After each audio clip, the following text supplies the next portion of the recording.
Na-recover ng PNP ang SUV na nakabangga sa 20 anyos na buntis at kinakasama nito sa Mangaldan, Pangasinan. Tutukan sa report. Nasa kustodiya na ng Mangaldan Police ang SUV na nakabangga sa 20 anyos na buntis at kinakasama nito na sakay sa motorsiklo. Nangyari ang aksidente sa National Road ng Barangay Bari, Mangaldan, Pangasinan. Ayon sa pulisya, na-recover ang sasakyan sa isang talyer sa Barangay Tubong, Dagupan City. Challenge po natin yung may-ari ng talyer kung sino po yung nagdala doon sa talyer at tinawagan po ng may-ari ng talyer yung may-ari ng sasakyan. So dumating po yung anak ng may-ari ng sasakyan kasi po ang may-ari ng sasakyan ay currently residing na po sa ibang bansa. Nasa Amerika umano ang may-ari ng sasakyan. Mismong ang anak nito ang nag-surrender ng sasakyan sa PNP.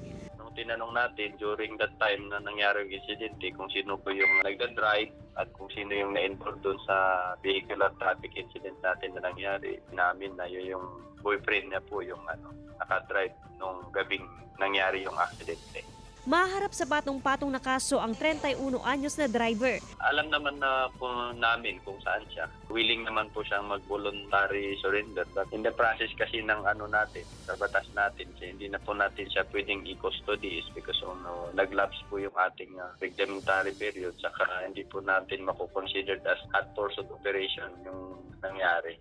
Hindi pa raw tanggap ng pamilya Biyay ang nangyari sa kanyang anak at apo na parehas na nasawi dahil sa insidente. Nasa ICU naman ang kinakasama ng biktima. Gusto ko talaga mahuli yung gumawa sa kanila. Kasi 2 buhay yung nawala sa amin. Tapos yung manugang doon pa.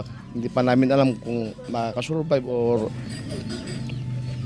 kaya mahirap. Kasama si Jing Dakanay, Joan Punsoy, One North Central Luzon.